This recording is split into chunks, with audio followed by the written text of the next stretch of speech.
Hello students, welcome back to my YouTube channel. Today we are going to study the second chapter of Hornbill textbook for class 11. The title of the chapter is We Are Not Afraid to Die by Gordon Cook and Alan East. We are not afraid to die if we can all be together is an example of the fact that courage, bravery and togetherness can be a remedy for any illness of the world. The story is about a family who decides to set forth their journey around the world in their ship, Wave Walker. The family comprised of the narrator, his wife, Mary, son Jonathan, and daughter Suzanne, who set their sail from Plymouth, England, along with two experienced sailors, Larry Vigil, an American, and Herb Sigler, a Swiss. In the midst of their journey, they faced a very heavy storm, in which they have almost predicted that they would not see the morning of the day. On the other hand, the two children were so optimistic that they said that they are not afraid of any hardships if the whole family is together. This thought of the children made the elders work more hard to save their lives in the end.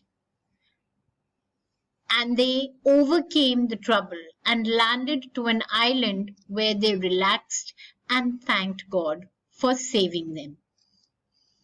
So now let us go to the first page of this chapter. In July 1976, my wife Mary, son Jonathan, 6 years old, daughter Suzanne, 7 years old, and I set sail from Plymouth, England to duplicate the round-the-world voyage made 200 years earlier by Captain James Cook. For the longest time, Mary and I, a 37-year-old businessman, had dreamt of sailing in the wake of the famous explorer, and for the past 16 years, we had spent all our leisure time honing our seafaring skills. So they had decided that they would follow the footsteps of the famous explorer James Cook and do a long journey around the world. Our boat, Wave Walker, was 23-meter, 30-ton wooden hulled beauty and had been professionally built, and we had spent months fitting it out and testing in the roughest weather we could find. That is how they sharpened, that is honed their seafaring skills, refer to the skills that are required to go and venture out into the seas. So they practiced a lot. The first leg of our planned 3-year, 105,000 kilometer journey passed pleasantly as we sailed down the west coast of Africa to Cape Town. Therefore, before heading east, we took on 2 crewmen, American Larry Vigil and Swiss Herb Sigler, to help us tackle one of the world's roughest seas, the southern Indian Ocean.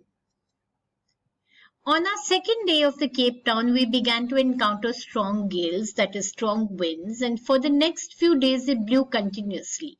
Gales did not worry me, but the size of the waves was alarming, up to 15 meters, as high as our mainmast. December 25th found us 3,500 kilometers east of Cape Town despite atrocious weather. Atrocious means very bad, very poor weather, and we had a wonderful holiday complete with a Christmas tree. So this shows the optimism they had even at that time.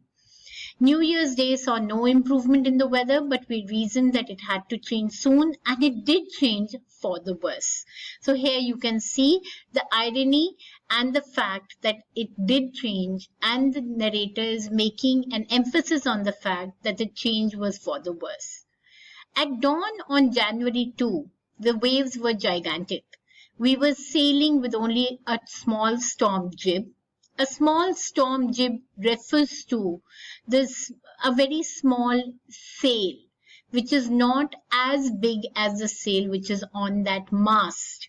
The mast in the next page, on the next page, I'll show you a diagram of the boat where you will understand the parts of the boat.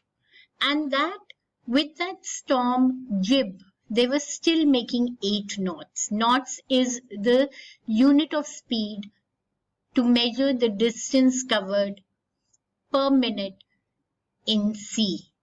And it was making 8 knots, which was very fast. As the ship rose to the top of each wave, we could see endless enormous seas rolling towards us, and the screaming of the wind and spray was painful to the ears. To slow the boat down, we dropped the storm jib.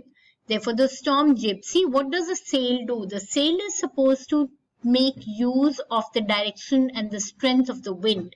But in the case of a storm, the storm jib was also proving to be a hindrance because it increased the speed of the boat, and the boat was not much in their control, and lashed a heavy mooring. So what all did they do? They dropped the storm jib, one. Number two, they lashed a heavy mooring rope, that is a thick rope, in a loop across the stern, and the stern refers to the back part of the ship. And then they double lashed everything and went through the life raft drill. The life raft drill actually refers to the fact that it is kind of an oral repetition of what would one do in case this happens. So they went through that life raft drill and they attached lifelines that would help save them in case they were tossed overboard, and donned oilskins and life jackets, and also they waited. The first indication of the impending disaster came at about 6 p.m. with an ominous silence. Ominous, why? Because it does not bring something pleasant. The wind dropped and the sky immediately grew dark. Then came a growing roar, and an enormous cloud towered after the ship. With horror, I realized that it was not a cloud, but it was a wave like no other that I had ever seen.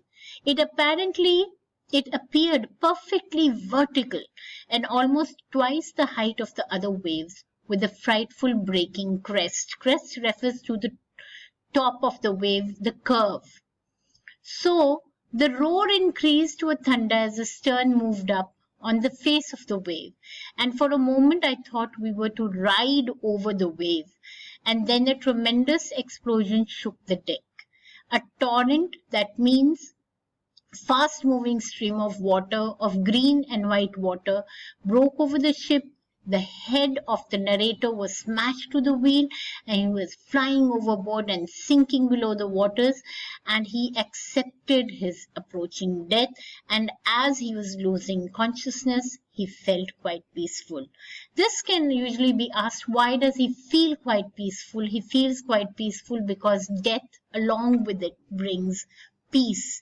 It is also an indication that this would be an end to all the pain.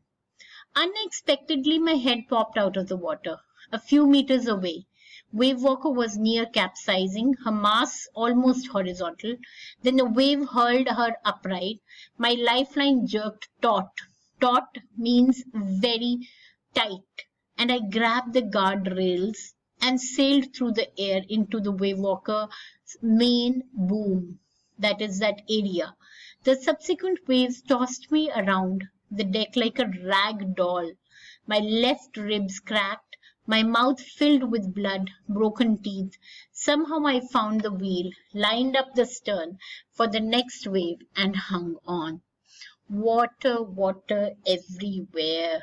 And I can't stop from saying not a drop to drink from St. Coleridge's rhyme of the Ancient Mariner, but here it meant that the whole boat was filled with water, and I could feel that the ship had water below, but I dare not abandon the wheel to investigate. Now, before we go on to the next page, we're going to look at the detail of the boat. Now, the mast is this, and this is a sail. The small storm jib refers to this small piece of cloth, and this is the main sail, which is the bigger triangular piece of cloth. The stern refers to the back of the boat, and the boom refers to the point where the mast and the sail are lying. Now, the crest seemed as if that tall wave which covered it. It seemed as if they were covered by a cloud, but actually they were covered by a wave that was as almost twice the length of the mast.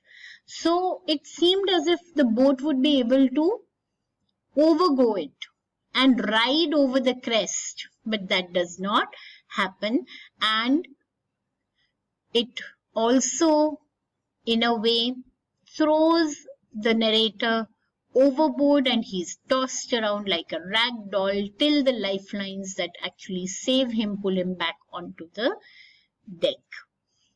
So suddenly the front hatch was thrown open and his wife appears, and she states that all the decks are smashed and we're full of water and they're sinking. And then Larry and Herb, the two crewmen which he had hired, were pumping like madmen, because over here you'll find that the water had actually seeped in because of the gaping holes in the starboard. Now, if we look at the previous, if over here there are holes, then the water goes into enters into the cabin. So they're pumping like madmen, and then Sue, that is Suzanne, he asks his daughter that whether she's okay or not, and she says, "Oh, I'm okay. My head only hurts a little bit." And actually, if we look at it later in the story, that little bit actually required 6 minor operations. So it was not a little bit, it was quite a bit. But she had decided not to trouble her parents and stand by their side at this point of time. So we have to again and again relate to the chapter's title. It says, "We're not afraid to die if we are together." So the children play an important role in that. After finding a hammer screw, this is how he closes the gaping holes. He, with the help of hammer and screws and canvas, fills the gaping holes so that if water ever splashed onto the deck, it would be deflected. Now, when he went downstairs, he actually found out later onwards the hand pumps had started to block up with the debris. Debris refers to the rubbish that was lying and floating around in the cabin, and the electric pump was short-circuited. The water level started rising very threateningly, and then he realized that there were 2 other spare hand pumps that he had on the deck, but they were thrown overboard. And along with that, the forestay sail, that's an extra sail, the jib, and the dinghies and the main anchor, all of them were, the small boat and the main anchor, all of them had been thrown overboard. This can actually come as a kind of an important part of your CBSE exam. Then I remembered that he had another electric pump. Now this shows your presence of mind at that time. And where does the extra electric pump lie? It lies in the chart room floor, and then he manages to use that. And at the same time, they were getting no replies to their Mayday SOS calls, Save Our Souls calls, which was not surprising because they were at a very, very remote area of the world. At the same time, Sue's head had swollen up and there was a deep cut on her arm, but at the same time, she didn't want to worry her parents with such minor things. Now, the next day, that is on January 3, the pumps had the water level sufficiently under control for them to take 2 hours rest in rotation. But while they still had a tremendous leak somewhere below the water line, and on checking they found that nearly all the boat's main rib frames were smashed, and therefore they all had to just try to keep in in tandem with the amount of water that was spilling in and the amount of water they were pumping out.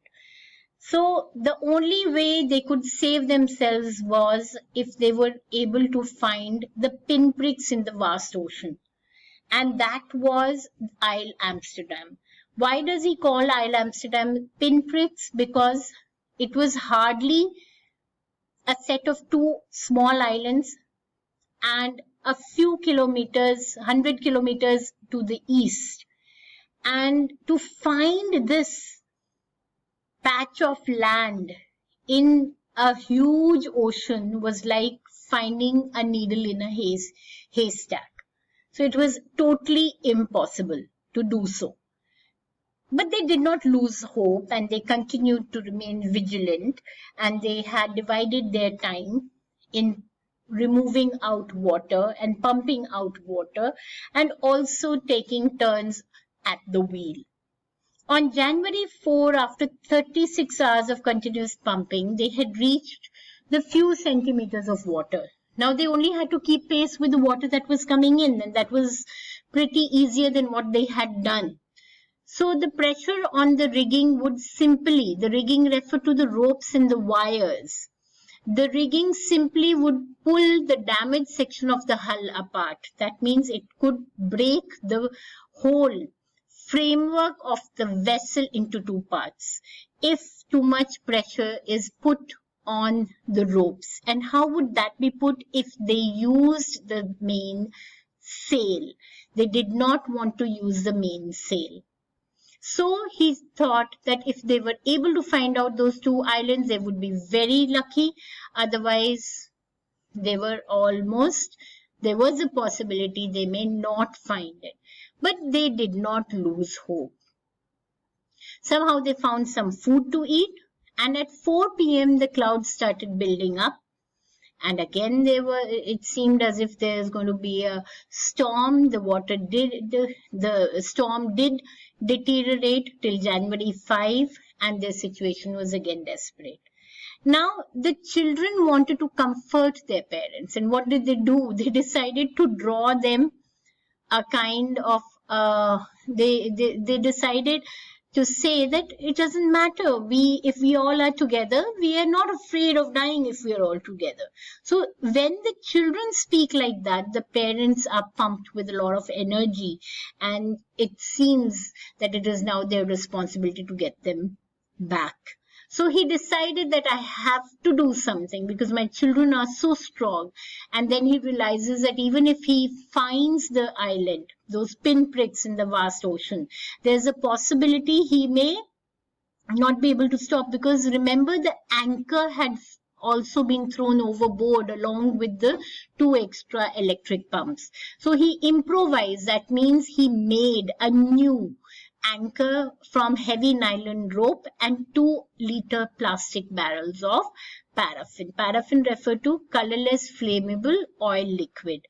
And then they just sat and they waited for the storm to go over. But January 6, the wind was easing, and somehow he seemed to get a kind of a reading on the sextant, and then he realized that it could be really, really tough to find a 65-kilometer wide island in a 150-kilometer ocean, which definitely is like a pinprick in a vast ocean.